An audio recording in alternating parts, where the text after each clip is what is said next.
At RX Bar, they believe in simple nutrition without the BS. That's why they said no to artificial ingredients and yes to deliver intentional, transparent nutrition. Try their original 12-gram protein bar, the nut butter and oat bar, or minis. RX Bar, the proud sponsor of No BS. Use code RXBAR on rxbar.com for 25% off. Subject to full terms and conditions and to change. Valid until September 30, 2025, and may not be combined with other offers. See rxbar.com for full details and limitations. Lowe's has the Labor Day deals you need to give your home a new look. Buy one, get one free select interior paint via Visa gift card rebate. Then, add the final touch with 2 for $8 on select 2.5 or 3-quart mums. Refresh your home and save big while doing it. Lowe's, we help, you save. Valid through 9/3. Mums offer in-store only. Selection varies by location. While supplies last. More terms and restrictions apply. See Lowes.com/rebates for details.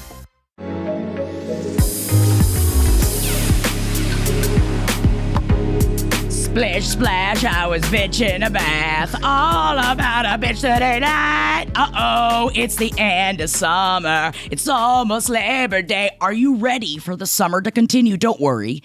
Oh, thank you, global warming. It's not like it's over. No, you just get to sweat through the holidays now. But it's fine. Soon you're going to be shipping your children back to their institutions and everything will go back to normal. Listen, this is the thing people don't know is that in California, the summer is actually quite lovely. September is our worst month. It's a nightmare. September is where it really freaking heats up. So yeah. I'll actually, as of this recording being released, I'll be back in the loving arms of California. I'll be back in Los Angeles. Carol, but as of my beautiful today, Carol, I'll take you away. I know. I'm still out of town. I'm out of town and I'm recording from my mom's house. Did you leave me? I'm gone. Have you ghosted? Like, are you soft ghosting me and This is a had soft no idea? ghost. I only show up for recordings and we'll never speak again. Oh, also, I guess I'm Jackie Zabrowski. I didn't introduce us. Yeah. Welcome to Who's the I'm Bitch. Kara Clank, and we're your hosts of Who's the Bitch, the podcast where we tell you who's the bitch. You give us the details on the bitchuation, we deliver the bitch. You damn right.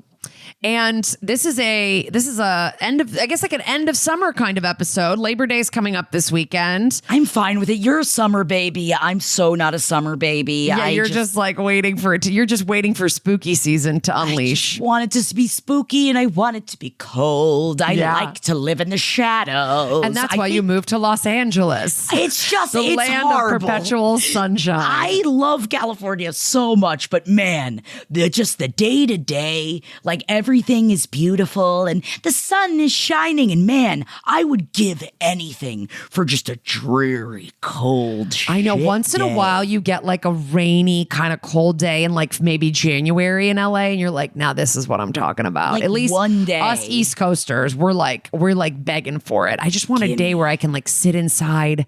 I don't feel like I gotta go out. Like My problem is don't I'm know. made for sweaters, Kara. What am I Yeah. supposed to do in California? I'm made to wear sweaters. It's true. I love a sweater. But I, with air conditioning, I get freezing. I'm wearing sweaters in the AC all the time. Oh, yeah. Don't worry. I always find something to complain about. And that is a Jackie Zabrowski guarantee. That's all guarantee. I guarantee it. Guarantee. Oh, don't even get me started. I tried really hard over on the Page 7 Patreon. I read the Sookie Stackhouse novels, and that is the True Blood show. And there are a couple of Cajun characters in there. Oh, and yes, man, I recall. I try my hand at a couple of Cajun accents, and I will say, accents are really not my strong point. Yeah.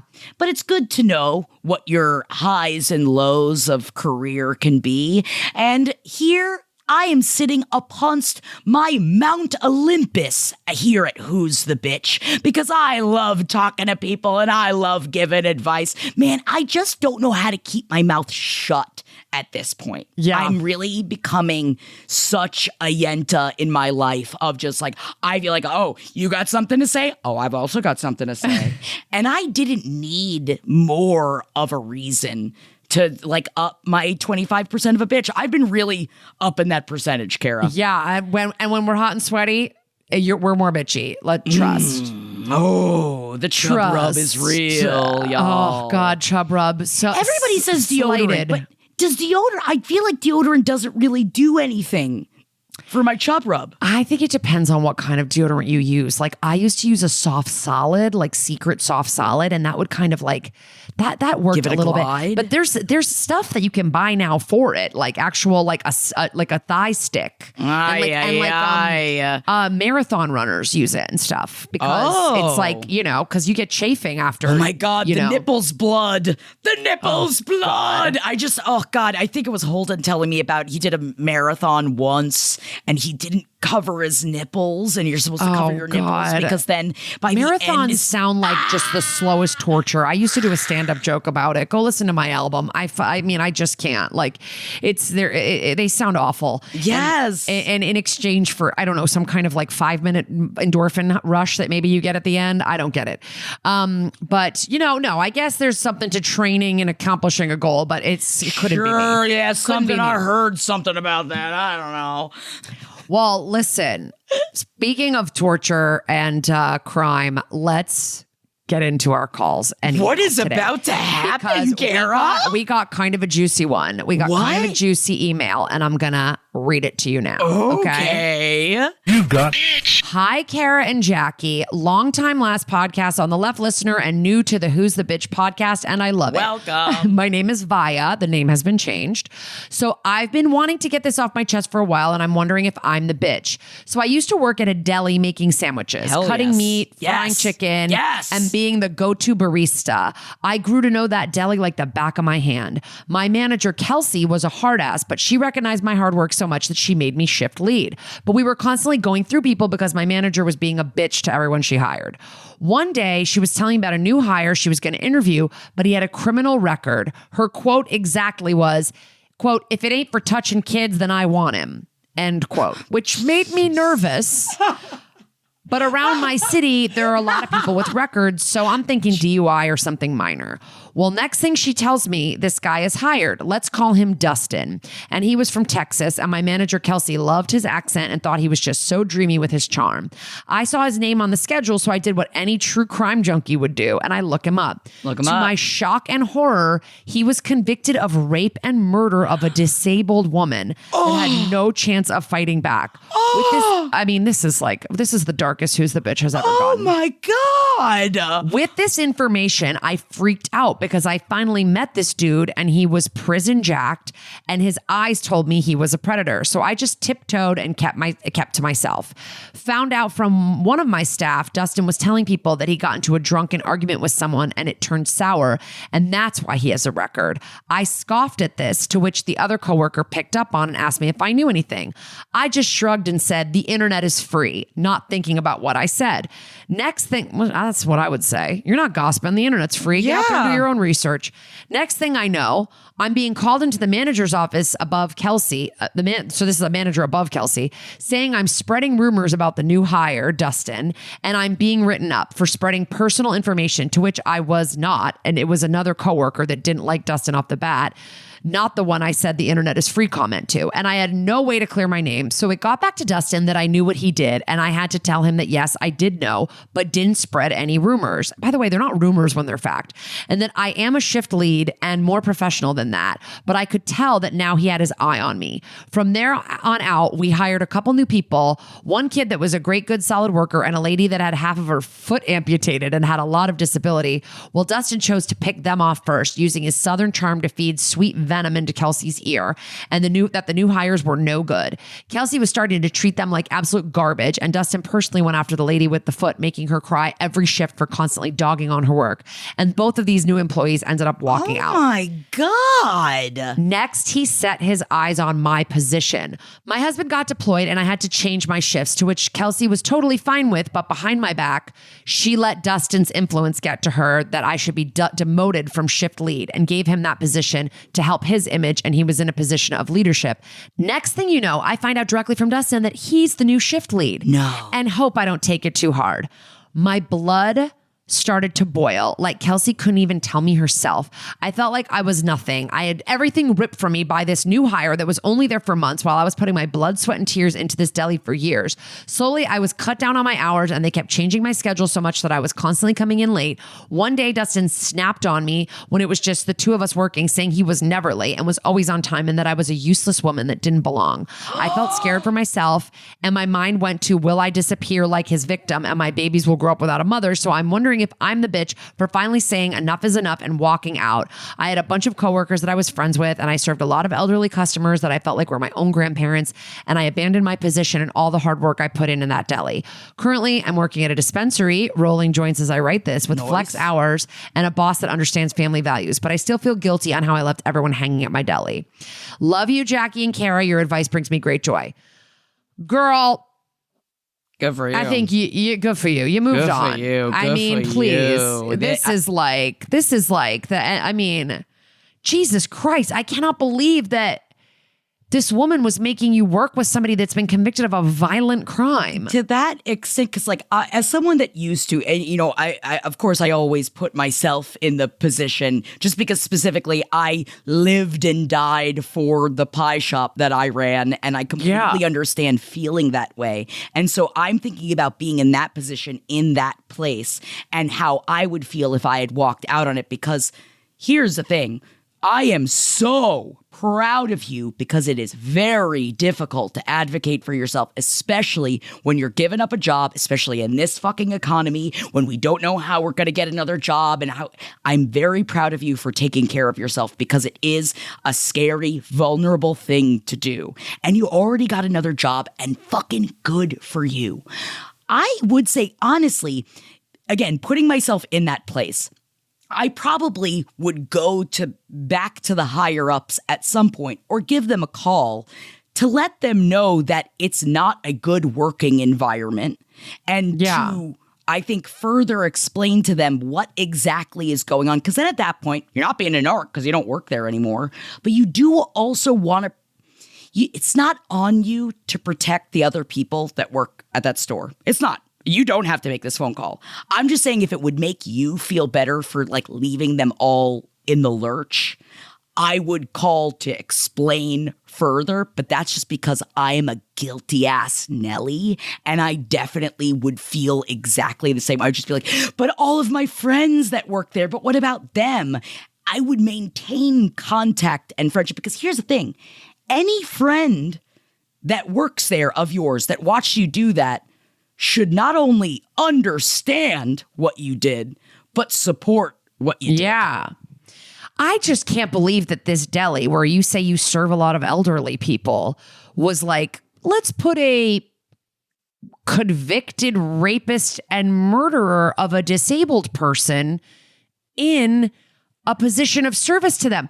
It's one thing if you're working at like an auto mechanic or you're stocking shelves somewhere or something like that. You know what I mean? Like, because I am not against the hiring of convicts. I need that to be made very, very clear. Like, that is not the justice system gave him his sentence. He did his time. As far, I guess I don't think the justice system always is correct. But like, you know, he did his time. He should be able to have a job and work. But like something that's like so front facing with the kind of exact population, the vulnerable population that was who he attacked. Like, I don't know. It's like, obviously I don't know the ins and outs of this crime, but that's definitely very scary. Also that he called you like a stupid woman or whatever. He's being a misogynist. Really, I mean, honestly, I don't know what the laws are in the state that you're working in. Cause like you really could probably, if you wanted to, I imagine, go after them if you wanted. It would probably be an expensive process, but the fact that you were pushed to a point of like you were so uncomfortable at your job that you had to quit is harassment. And I do feel that you could take it there if you wanted to. But I feel like, again, putting myself in that position, if I'm talking about the place that I used to work for, I also would be like, well, I don't want to see their destruction. I just want everybody to be safe. Right.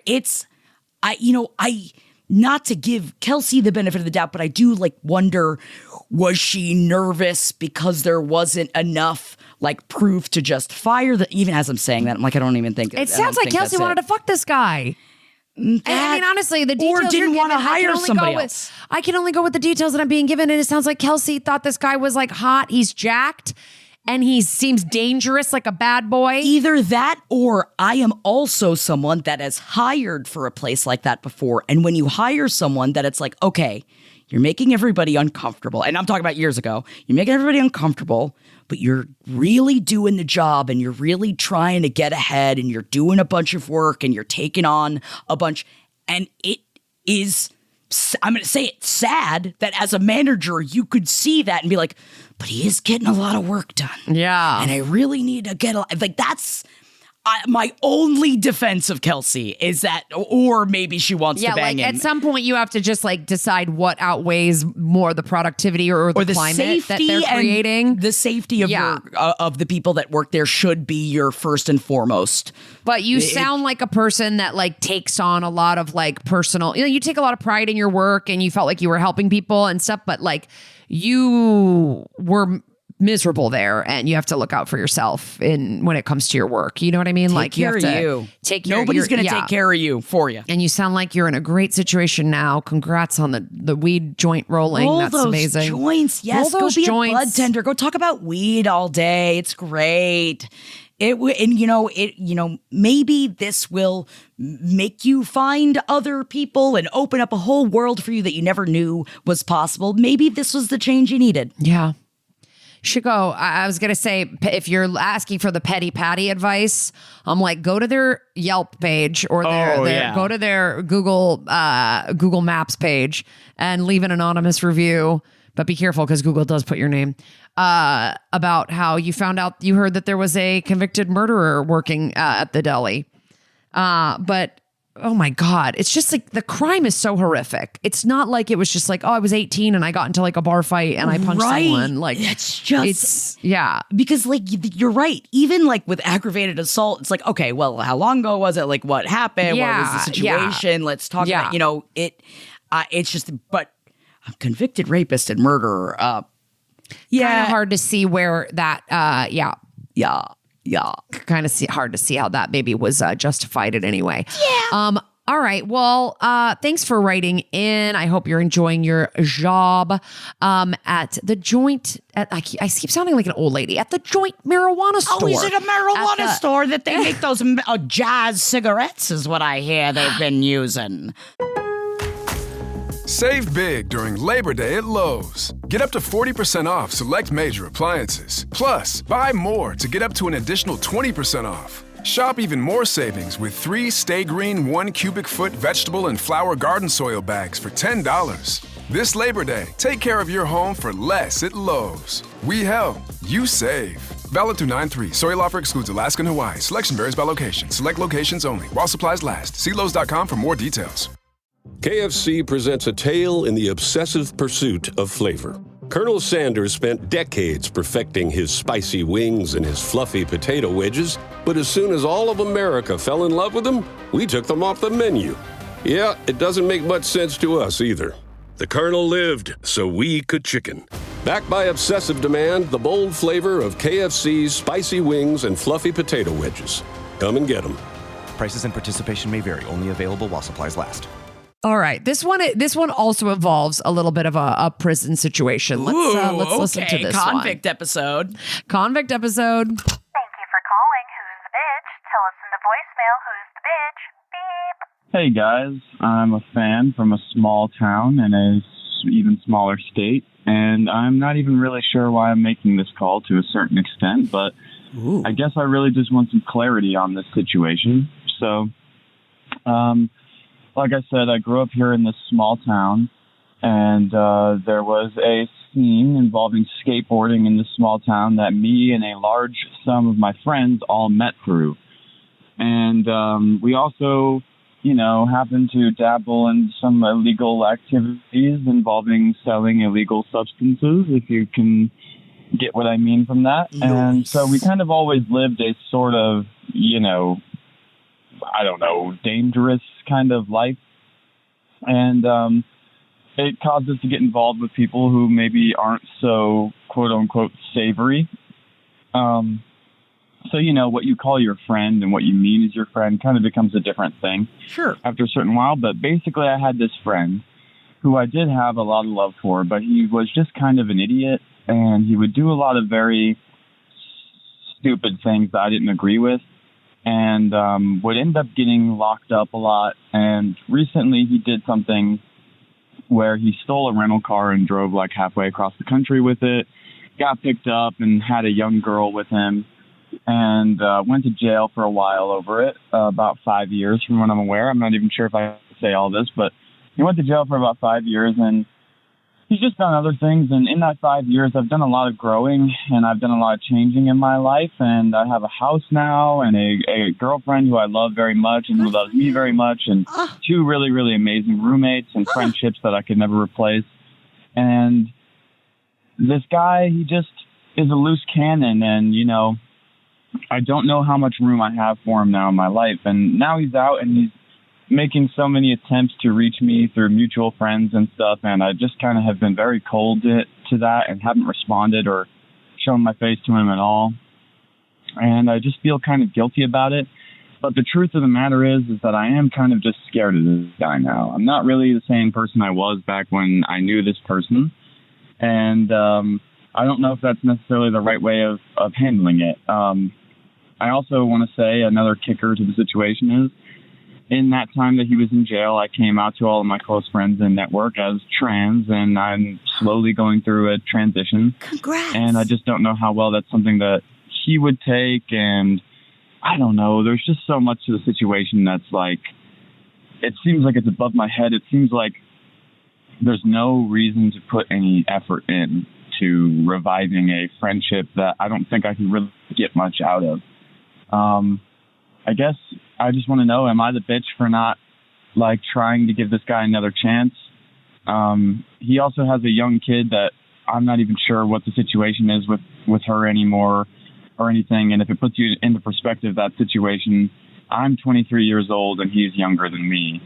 I don't know. Am I the bitch for not trying to revive this friendship or give this guy another chance? This is not the first time something like this has happened, but it is the biggest time that something like this has happened. Oops, excuse me. Sorry, guys. Well, thank you so much, and love you guys. Longtime fan of LPN, Jackie, Roundtable, since day one. I know all about you. Kara, I'm new to you. Love you guys both, though. Thank you so much. Sending you love. Oh my God. Not to quote a Joey Gladstone here, but we got to cut it out. We got to get rid of this person from your life. Because you know what this person was not doing? Thinking about you and your friendship when they stole the car and drove halfway across the country with a young girl in the car. They weren't thinking about you. And I feel like right now, honestly, you are being a way better friend to this person, even just for considering them and for thinking about them. And it shows how much you've grown and how much you worked on yourself over these 5 years. And good for you, because it's so scary and difficult to do. You're a different person than the person that used to be friends with this person. There is nothing wrong with accepting that you have either grown past a person or you're just different. And now this version of you is not wanting to be friends with that version of this friend, because it doesn't seem like they're working on themselves. Like, it would be one thing if they were really trying to rehabilitate some of the, the cycles they were finding themselves in. And it doesn't seem like they are. But do we know that? We don't. I mean, I'm just going to play devil's bitch right now. Love it, please. I love devil's bitch. Because I absolutely hear what you're saying. I think at any point in your life, you can cut somebody out who you feel like is toxic and not it's, that's fine. I'm just wondering, he was away for 5 years. People do kind of change while they're in Maybe prison. He's different. It's possible that he's changed as well. He's reaching out to you. It seems like he's making multiple attempts. If the attempts are like, hey, buddy, I just got my hands on a bunch of drugs. You want to go sell them together? That's one thing. But if he's just reaching out to try to see you or like grab a drink or a coffee or something like that and check in, then I don't know. I would just, I would have to understand more about you and why you don't want to do that, because you're very different after 5 years, and it's possible that he is as well. It's absolutely within your rights to say he's probably not, because a lot of times people don't change, you know, but a lot of times they do. I think you're absolutely also within your rights to be nervous that he might not respect what's going on with your transition. Totally. Yes. And that would also, I mean, if feeling that way in any way, shape, or form, you do not need to speak to anyone that makes you feel that way. Yeah, absolutely. I'm just wondering if the reason you're asking us is because maybe you don't know if maybe he's changed, and you're wondering if, like, maybe you're saying you don't get anything out of the friendship. Well, the friendship hasn't really existed in 5 years because he's been away. Right. So, and before, you guys were 17, right? You were 18, 17, 18, like, you were teens. I mean, it's possible. But you have a house by the age of 23. I feel like that in and of itself, that I'm like, you're killing it. Wow. You are doing a lot of work. That's it's just good for you. And it's like, and part of me is like, your life is very grounded. You are going through a transition, but besides that, you have your house, you have your girlfriend, you have great relationships. So it's not like this. It doesn't sound to me like you're worried that this guy's gonna like suck you back into that life or whatever. Right. But if there was, I guess I'd have to know a little bit more about like what made you guys like each other that much to begin with. Did you feel like at one point, like before he started doing stupid shit, that he was a really close friend, someone that you felt comfortable relying on, comfortable confiding in? The way they were talking about the fact that, like, you know how like Friends is a loose term. I feel like they threw that in there of like everybody's, you know, it's like it's like somebody you know. Like I feel like it seems like the way they were talking about like the skateboarding community, that's like, oh, we all kind of just like hung out together. You know what I mean? Yeah. And so that, I guess that's what I'm just trying to like talk out with myself right now. If you're right, like that probably doesn't exist. If for some reason it does and you haven't mentioned it, maybe just think about like, oh, I don't know. I think deep down there is a good person in there. And maybe he's going through a big time in his life. I'm going through a big time in my life. Maybe we could help each other. But maybe I'm looking at this like it's a fucking Disney movie and that's not the way things are. And he's honestly just going to come back into your life and probably ask you for money and be irresponsible. Who knows? But I'm just wondering if you asking us is because you're torn on whether like there is a friendship there to still salvage. That was a really good devil's bitch, Kara. You're right. You know? Yes, you are right. And it depends on if, you know, you feel this person has changed. Also, you know, if you want to see if they've changed. I feel like there's also that. Yeah. And like, you can't always, I mean, you could give him the benefit of going to grab a coffee, or you could just say, no, thanks. I think you're going to be fine either way. You are, but it's the always knowing. It's like, I think it's how you feel about that. I have some people in my life that I cut out that maybe they have grown at this point, and I probably should give them the benefit of the doubt, but I'm scared to. Yeah. I don't want to revert in my brain back to the person I used to be, even though that is, you know, something that is a catastrophic way of thinking. And I know that that's not really how you should go about it. But I will openly say I do have people in my life that there's no reason why we don't talk anymore. And we could probably fix it. And I'm sure we're both in different places now. I just don't. Yeah. You know, it's like, it's also like there's only so much time in the day. So if you've got other people in your life and you've got a great life and this person doesn't like, it like seems like they might be a toxic person, why have them around? Yeah.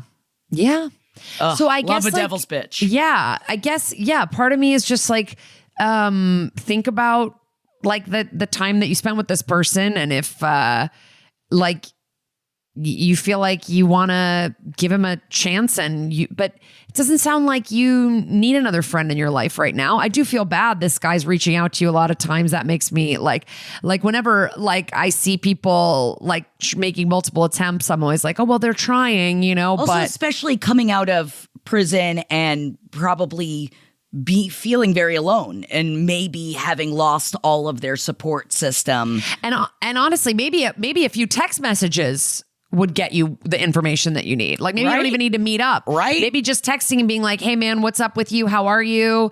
Like, and you get an idea of where they are. And if, just figure it out that way. Because, if it's like, oh man, the cops were so lame busting me with a 15-year-old or something, it's like, bye, I just feel like that's what I'm saying. He wasn't thinking it. Like, I just feel like it's like, he was 17, so he was even younger than the caller. Yes, so, yes. Right. We're all making asinine decisions but it's interesting. This is like about how much do we forgive people when they get out of the prison system? That's what this episode is about. It is. But it's also, it's like how much work. Oh my God, what happened? I'm fine. Everything's fine. I got attacked by a cowboy hat. Oh my God. Everything's fine. I wish I had that on video. Everything's fine. You don't worry. It didn't stop recording. Everything's fine. It just hit all the equipment, but everything's fine. Forgot what I was saying. Well, we were talking about, this is about the prison system, like how, yeah, how we treat people. I think it really just depends on, the work that has gone in and where you're at and where they're at. And every one of those situations is different. But I imagine coming back into society has got to be a very difficult time period for people. Yeah. So I think that's probably the only reason why I was trying to do a little bit of devil's bitch, but I don't think you're literally there. This is a no bitch situation. Yes. Like you're not the bitch if you cut him off any more than you are if you do talk to him a little bit and then decide, that this isn't the person for you, So let us know, I guess. Yeah, let us know what you decide to do. We love an update. Big game today and no way to watch it? Sling lets you do that with Day Pass. Get instant access to live college football starting at just $4.99. One Day Pass gives you 24 hours of nonstop action on ESPN and ESPN2. Want SEC or ACC Network too? Just add Sports Extra for $1. No contracts, no hassle, just pure unfiltered game day. Sling lets you do that. Visit sling.com to learn more. Mint is still $15 a month for premium wireless. And if you haven't made the switch yet, here are 15 reasons why you should. 1, it's $15 a month. 2, seriously, it's $15 a month. 3, no big contracts. 4, I use it. 5, my mom uses it. Are you playing me off? That's what's happening, right? Okay, give it a try at mintmobile.com/switch. Upfront payment of $45 for 3-month plan, $15 per month equivalent required. New customer offer first 3 months only. Then full price plan options available. Taxes and fees extra. See mintmobile.com. All right. Moving Jacque, on. would you please read the next email? Got you. You got Hello, I love your podcast and LPN. Your guys' voices is like butter and scratches an itch in my brain that I didn't know I needed. Yes, let us spread our beautiful spread upon your ears. I'll try and keep this clear. And so that was from Jackie. That wasn't from the writer. I'll try and keep this clear and simple. I moved to Washington State in 2021 with my boyfriend. I was pretty sheltered growing up, so it was to my delightful surprise that almost every adult casually consumes cocaine. Whoa! What a treat, LOL. I have never personally taken drugs before. My boyfriend and I have had a lot of family who struggle with addiction or have passed from overdose. So a lot of our friends are shocked that we don't just like drugs. Side note, I would like to clarify the hard stuff, ketamine, coke, LSD, etc. We still occasionally take an edible at a comedy show or whatever. With that being all said, I hosted an impromptu 4th of July party this year. When we host a party, our only rule is no drugs in the house. If you're gonna consume drugs, it needs to be in your car or before you show up. In most cases, though, our parties just aren't that type of vibe. 2 people showed up who always go way too hard, and so we knew they'd be on something, so it is what it is. Well, one of them, Ken's, brought her own personal bottle of vodka and finished it in 3 hours. So she's sloshed. She pulls me aside and admits that she took Adderall. Oh, well, okay, whatever. You know how drunk girls get. She starts to overshare how much she did, why she did it, and whatever internal issues she has with me, saying things like, I'm a bad friend. I don't invite her to hang out more often. I talk crap behind her back, blah, blah, blah. I know it's BS because I have receipts of me trying to get her to hang out with me that go back 8 months. Throughout the evening, she's bringing this up a few more times, and in between is telling me that she's consumed more drugs and she's sorry. I'm starting to get pissed because I haven't really had a chance to host and say hello to everyone that's showed up. I start to tell her that we can save this conversation for a different time. For now, I just want to enjoy the party. This story contains so many details that are truly insane, so to keep it short, I told her to get an Uber home. She starts crying and begging to stay, and I asked my other friend to handle this so that I can carry on with my night. My boyfriend goes to find her in our bathroom doing more drugs. So that's the final straw. I'm pissed, my boyfriend is furious, and everyone is just tired of her shit. Now, I know I'm not entirely the bitch, but I feel guilty about how I could have potentially embarrassed her. Hearing her cry was hard, and I think I could have handled it better.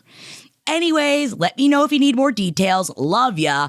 Lonnie Kai, thank you so much for sending in this.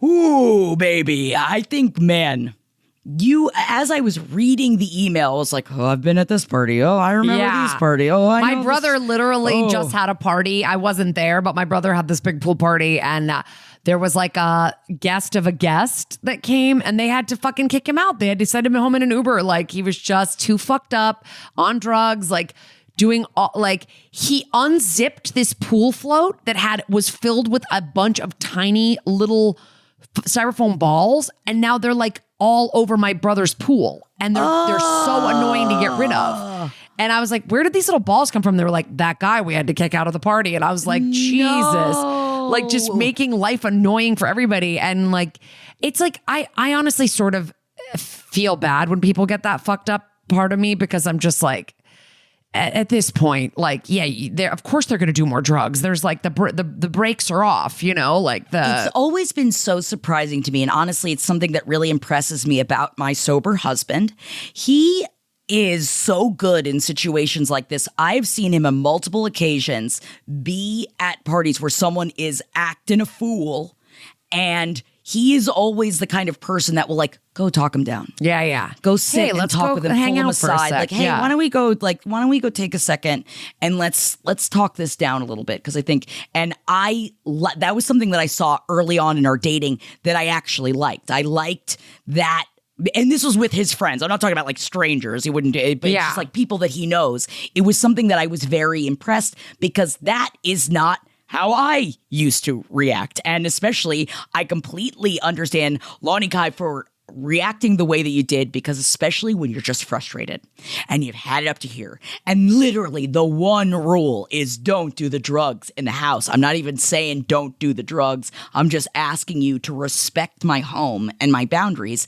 And when your boundaries get broken, sometimes we, say things and maybe act and maybe sometimes shame somebody, because that's the way that your upset is coming across. Yeah. I would apologize, but I also would really love to hear what this person has to say that did too many drugs. Because, like, if she's not waking up the next day totally embarrassed and offering apology, I don't know. And because I don't know about you, Kara, but how many years of my life would I wake up the next morning and be like, okay, who do I have to apologize to? All right, I got to apologize. You just to lie this there in person. bed I gotta and apologize think, to what did this I do? Who did I? Yep, and then you don't quite remember, and then you're trying to like piece things together. And I am so curious to see what she did, the person doing the drugs, how she reacted afterwards. Obviously, the fact that you still feel guilty about it. Obviously, she didn't hit you up the next day to apologize. So we do know that, I'm assuming. But then how do we deal with this situation? Because I feel like if this is like, Kara, if you did this at my house, if I did embarrass you publicly, I would definitely turn back around at some point and be like, hey, I'm sorry I embarrassed you, but like, you really broke my boundaries. Yeah. And really upset me. And maybe I shouldn't have said it the way I did. And maybe it shouldn't have gone down the way it did. But it did. And whether you would like to move forward with this friendship or not, or was she just somebody that's in your circle, like you said, who always, like, it seems like she is the person that always does this. It's like, do you want to tackle that? Because really, if she is the person that always does this, she needs therapy. And she needs to go. She needs help. Deal with. Yeah. And I'm saying this as someone that has had to go to therapy and go deal with their shit because I have been the person breaking the boundaries to do what I want to do to have a good time. But also it's because I was bipolar and not medicated. So there was many things at play. Yeah, there's a lot of layers to this. I feel like I'm talking to any friend that's polishing off a bottle of vodka alone. I mean, like that's a lot. And then continuing to do drugs, trying to bring up serious conversations while I'm asking her to stop. Like you making her cry, that could have happened. Anything could have made her cry. Do you know what I mean? When she's like that fucked up, you're in a bottle of vodka and you're doing God knows what else. Like, I mean, yeah, she's gonna cry. So, she's like, gonna have a lot of emotions. So I feel like the layers here are like, do you think she has a problem? Do you need to sit down and talk to her about the fact that she has a problem? You say she always goes too hard. That's fun, maybe here and there, like you're having one of those nights. How old are we talking? How old is she? And are you in your 20s and you're like going so hard every fucking time you go out? It's like you have to get absolutely obliterated, balls to the wall, wasted. That, let's examine that. And then the second one is there something about our friendship that you actually want to talk about? Or was this just like the alcohol talking? Because it sounds like maybe you've got something going on that you want to talk to me about. Like, let's talk. And then you can be like, I never really meant to, I of course would never want to upset you, but you broke several of my boundaries at this party that you know about. Like, right. I don't like drugs being done at my house. And I asked you a few times, I was hosting the party. I asked you a few times to give me some space and you wouldn't do it. Like, so there's kind of like three, I would say, like big things going on there. And I don't think you're a bitch for asking someone who's being very problematic to leave your home. In your home. No, that's... of course there's ways you could have handled it better. You could have sat in a room with her and coddled her and let her cry on your shoulder, but like you're hosting a party and you didn't want to do that. Yeah, especially, if you want to like put on, light, turn down the lights and try and like soothe them, like a bird in a cage, which again, like I said, I'm very inspired when my husband is able to do things like that. And I just get more annoyed. Yeah. That's not everybody's role. Like, not everybody's good at that. And so, I think it's like, let's think of these things in the order of importance. Like, if you think she has a problem, like, let's get into that. If you think it's like a friendship issue, I guess we have to figure out like what to tackle first. Yeah. But I think it would be fine for, like Jackie said, for you to get in touch. Whether she apologizes or not, she should be apologizing. But if she doesn't apologize, I think you could just say, again, I would actually ask why you're not apologizing. Like, why are you not apologizing? I can't get a read on how close you guys are. I know. If you're really close, where she keeps like wanting to ask you, like, you never want to hang out with me. It's like, it's also like alcohol is a depressant. And so this girl is drinking a shit ton and then going, no one likes me and you're a bad friend. You hate me and like this and that. And it's like that my fucking 4-year-old does that to me. You hate me. Kara, I have no patience for that.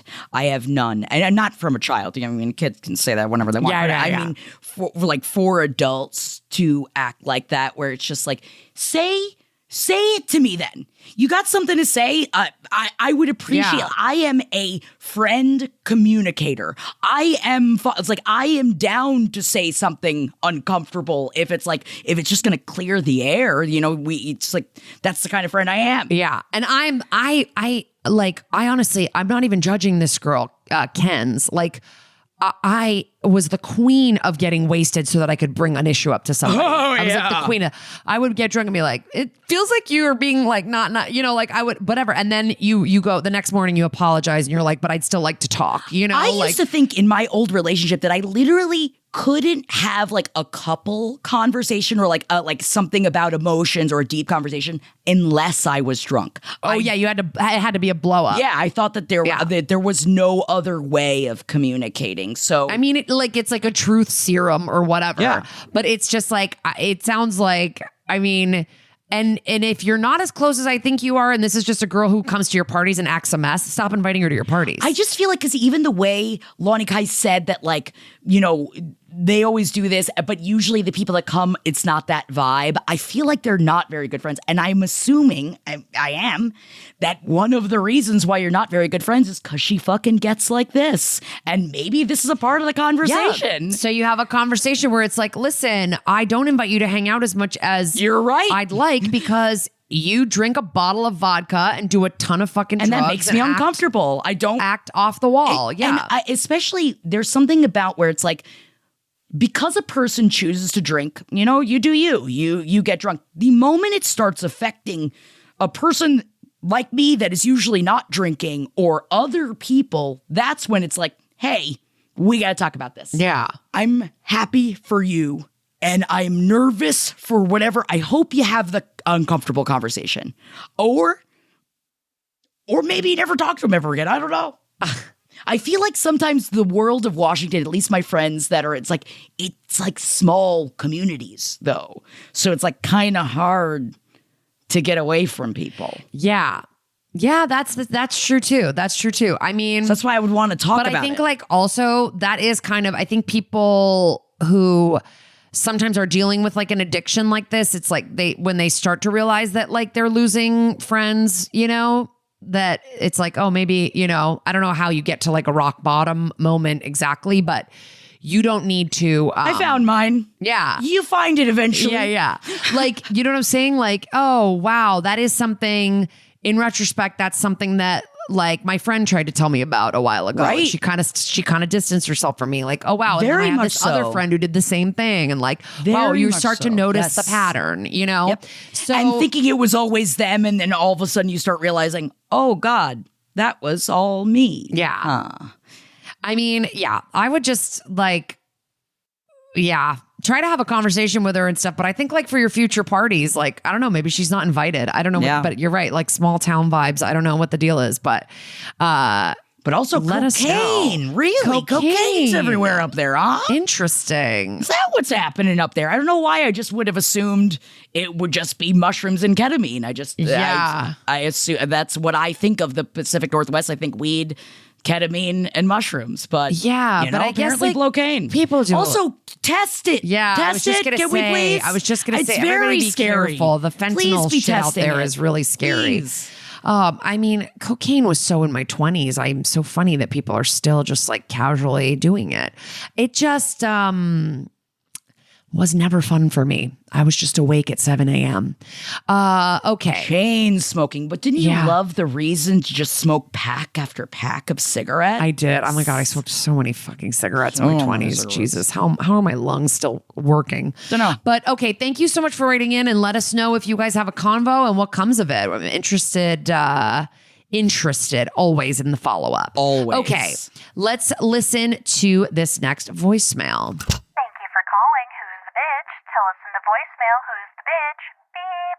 Hi, Jackie. Hi, Kara. I am a longtime listener of Jackie and a new time listener to Kara, and I love you both so much. I feel like I'm going to be one of those people who has to call in 4 times to get this story right, but here it goes. My name is Charlie. I'm not even going to bother with pseudonyms here because, F it. Wow. Okay. My husband, Gary, divorced me in 2019. And it was a blind side for me. I had no idea that we had issues that were like divorce level issues. I was pretty happy, not super fulfilled, especially in hindsight, but 2019 Charlie was definitely devastated. I, at the time, thought maybe he was just going through some mental health issues. He lost his dad a few years prior. So I was trying to justify all of that. Anyway, fast forward to today. We have a son who's 12, and it's been kind of a battle the last few years. A lot of stuff just doesn't get done at their house, and it's been kind of an issue. But what co-parents don't have issues, right? Well, I got a message from my ex-husband's current wife's ex-husband's wife. Okay. Sorry, yeah. I know. No, we got you. Gary is married to Jade. Jade was married to Darian, and Darian's wife reached out to me. And she had some things to say that I wanted to know, and I specifically asked. So during this conversation, I found out that my husband had been seeing her since 2017, at least, maybe a little bit sooner, and I had no idea, and that he had lied about it all this time, despite me asking him face to face, okay, just tell me truly, when did you start seeing her? Like, it's fine, I'm moving on, but I just need this to grieve and close the chapter, And he just continued to forever and ever, nope, we were just friends, yep. That was all a big fat lie, it turns out. He was staying at her house while I was camping with a friend in Colorado. He was taking my son to his girlfriend's house. I mean, what the F? But that's not really the part that I'm so mad about. And what I'm calling about, because I know who's the bitch in that situation, but would I be the bitch if I blew this all up and said, fuck you, I don't want my son to go back to your house. Here's why. I mean, guys, at this point, I want to post the screenshots on the internet. I want to burn them to the ground, but I know that would be the bitch move. But as Kara is a fantastic mom, yes. I'm just kind of curious to know what you guys think. The thing, I didn't even get to the part that was driving me the most mad. The most mad is that she's been bitching about my son for the last 5 years. And there's text messages to prove it. She was making fun of him and complaining about him wetting his pants on a road trip when he was 9. The kid has ADHD. Holding your bladder is not the easiest thing. Making fun of his laugh. It goes on and on and on. And I don't want to get cut off. So would I be the bitch if I completely blew this all up, blew up their lives, and said, F you, we're not doing this anymore? I don't know. Maybe this is too real, too much for the pod, but thank you for listening. Thanks for letting us have a place just to come and vent. I love you both. Thank you. Bye. Wow. Yeah. This is sending you so much love. Yeah. Oh my God. Sending you love. This is like, it sucks because it feels like you got divorced like 6 years ago. You were past it. You were moving on, and then someone just kind of like it all reopened and like let you know this old betrayal that like, and he wasn't forthcoming with you. Curious as to what the impetus was for Darian's wife to reach out. Like, how did that, like, so the new wife is Jade, her ex-husband Darian. She found this out from Darian's wife, right? So how did that happen? Like, what happened? Like, did Jade pop off, I'm assuming, in some fashion? Or, like, I'm assuming that Darian's new wife also dislikes Jade in some capacity, if you guys are talking like this. Where did you get the screenshots from? Who were they between? And how did you find out the screenshot information? Because I feel like that is important. I will say out the gate, don't post the screenshots. Don't bring social media into this. It's just going to make it so much more messy, and you don't need it even more messy than it already is. I understand wanting to. Oh, baby, do I get that feeling, Charlie. I am right there with you. But it's just going to make it worse. And unfortunately, thinking that it might trickle down to even the fact of your 12-year-old son finding out about all of the things that his stepmother has said about him. Because while, I'd want my kid to know so that he never fucking trusted her ever again, but I also wouldn't want to break my kid. How do you feel? Like, what? Yeah. As a parent, how do you feel? Because obviously I'm coming at this childless. So, I would definitely be discussing, depending on where you got the screenshots, I would be talking to the ex-husband about this of like, this will not fucking stand and this isn't happening anymore, or he's not going over there and I will make your life miserable. But how do you feel with, if you were in this situation I'm not going to say that it's laughable, but with Jared, I only say laughable just because I honestly can't imagine Jared having the time. Like, he's so busy making up D&D games. I can't imagine Jared him. I don't worry about that with him. But it sounds like Charlie wasn't worried either with Gary. That's the fucking he was thing. Like, you never fucking know. You're already blindsided, and so it's like also then you're finding out so much, and like your trust is just being broken again. It's just sucks because it's like you're divorcing and he just, the least he could have done is just tell you the truth. Right. But he wanted to come off like some kind of good guy that like waited until, even though he knows the truth is that he's not. But listen, it doesn't really matter, I think, whether you have a kid or not, Jackie. I feel like we're on the same page here. The thing that I agree with you. I want to know what the source is of all this. Because if this is something that you can like reliably bring to your ex-husband and just say, hey, listen, these text messages were sent to me and I don't want to start a lot of drama. I just like really feel, I feel like try to stay as calm as possible because I know that your gut in reaction right now is just to fucking burn it all down because this bitch is talking about your baby. And I get that. And like, she's even lucky she has fucking access to him, via your ex-husband. And she has the nerve to like, make fun of him and complain about him and stuff. But listen, I complain about my kids all the time. I make fun of my kids. So this is not something that I think legally you're going to be able to get like full custody unless there is some kind of thing that you're not saying in here. So when you're saying you don't want your son to go over there anymore, if you guys have a custody arrangement, I don't know, that there's nothing really that can be done about that. So all you can do is be like the best, most supportive mom to your 12-year-old, because I'll be honest, custody in like a few years, it doesn't even really matter. Like once they're 15, 16, a judge can tell them to go wherever, but they go where they want. They stay with the parent that they want. And if you're the supportive, loving mom that I know you are, and he's got this stepmom at home who's like complaining about him and probably being a bitch to him, he's going to choose where he wants to spend his time. And that's really only a few years off because I've seen this happen with friends who have older kids.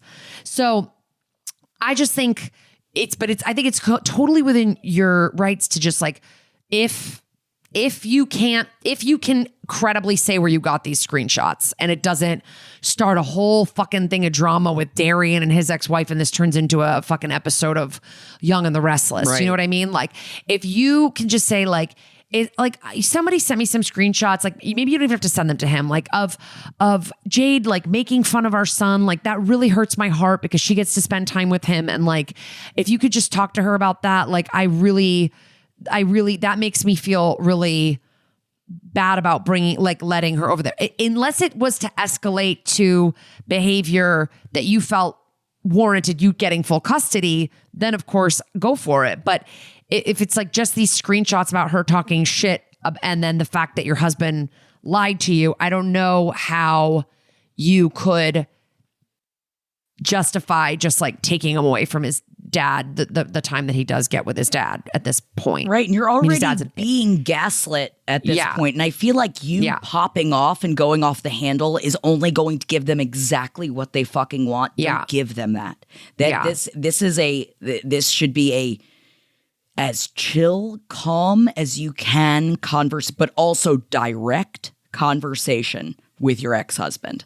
I think that it's like, I know that like, even if I said how, because I feel like the ex-husband is going to immediately, since he's already gaslighting you even about when the relationship started, that I feel like he's going to try and make you seem like you're overreacting, that you're fucking crazy.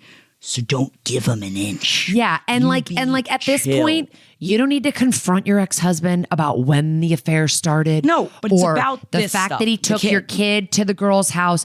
That shit's all in the past, and there's nothing to be done about it now. And he's going to deny anything you say to him. If he was denying it all through the divorce and denying it after, like he's not gonna come out with it. So you know the truth. You need to like move forward in a way that feels good for you, and you need to just be the best person you can be for your son, and try not to let the fact that your husband is a fucking ass clown, get in the way of that.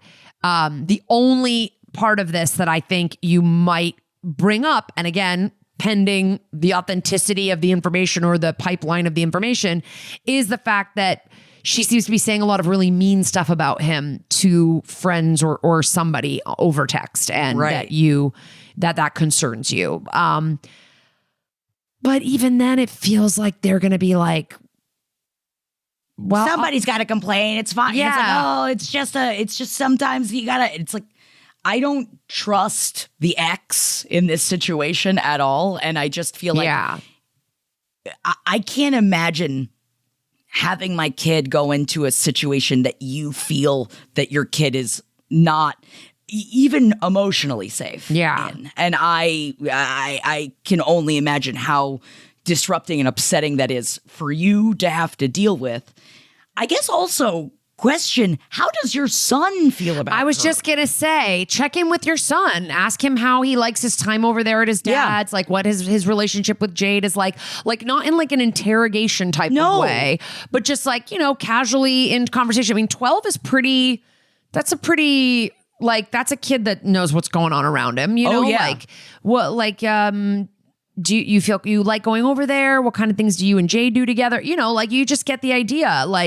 And you could tell your son, if you ever feel like you don't want to be there, just let me know, or let me know if anything that happens over there, you can tell me about, I'm here for you. So it's like, I know it sucks to hear somebody else talking shit about your kid, because fuck you, that's my kid. My husband had to just go in the middle of the day to wipe my son's ass at his fucking day camp. And I'm talking about it right now on a podcast right now. You know what I mean? We all have different ways that we can joke about our kids or talk about our kids or even complain about our kids, while still very much loving them. And I could see Jade taking that stance. Oh, just because I sent these text messages doesn't mean I don't love him and I don't treat him well, whatever. But I know why that's pissing you off. Yeah. I would say you got to control what you can control. And right now that is nothing that happened in 2017 or 2018 or any of that shit with the divorce. Let's get you moving forward and just make sure that your son is good and that you're good for him. Yes. And I would just say, I don't think you'd be the bitch if you blew this all up. I just don't think you're going to get what you want out of it. I think it's just going to make it messier and it's not going to help anything. Yeah. So really, and thank you for writing in, and for just because you got to get this out. You got to talk to unbiased people I appreciate you, and I'm sending you all the love and all of the strength to fucking deal with this situation. You got this. Just keep it chill. Yes, I know you can keep it together, Charlie. You sound like a great mom. And listen, thank you for saying I'm a fantastic mom. It's only what I present on the podcast. Who knows? You're a wonderful mom, Kara. I melt down all the damn time. So unfortunately, that's the end of today's episode. God, we go by quick, don't we? We talk and gab our way into an hour so quickly. Accidentally, almost, it seems. Thank you guys so much for joining us on this week's episode of Who's the Bitch. Don't forget, we want to hear from you. Go to who'sthebitch.com. You can hit us with a voicemail. You can send us a DM over on Instagram, over at Who's the Bee. You can come give us a subscribe subscribe or a follow over at youtube.com/@Who's the Bee. Get to YouTube over there. YouTube is Who's the Bee. Instagram's Who's the Bitch LPN. And then that who'sthebitch.com has all the ways to get in touch with us. Hit us up. We love the high stakes, as we proved in this episode. We did a lot of high stakes. We love the high stakes. We love the low stakes. And we've got also bitchlets coming out for you every week on the Instagram. So yeah, and we'll be coming at you soon with another bitchathon. But more news on that later. Yes. So get excited. We want to hear from you live. And thank you guys so much for joining us today. Yeah. Bye, guys. Bye, everybody.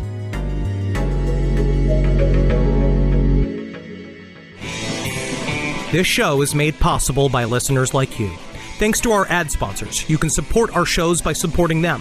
For more shows like the one you just listened to, go to lastpodcastnetwork.com.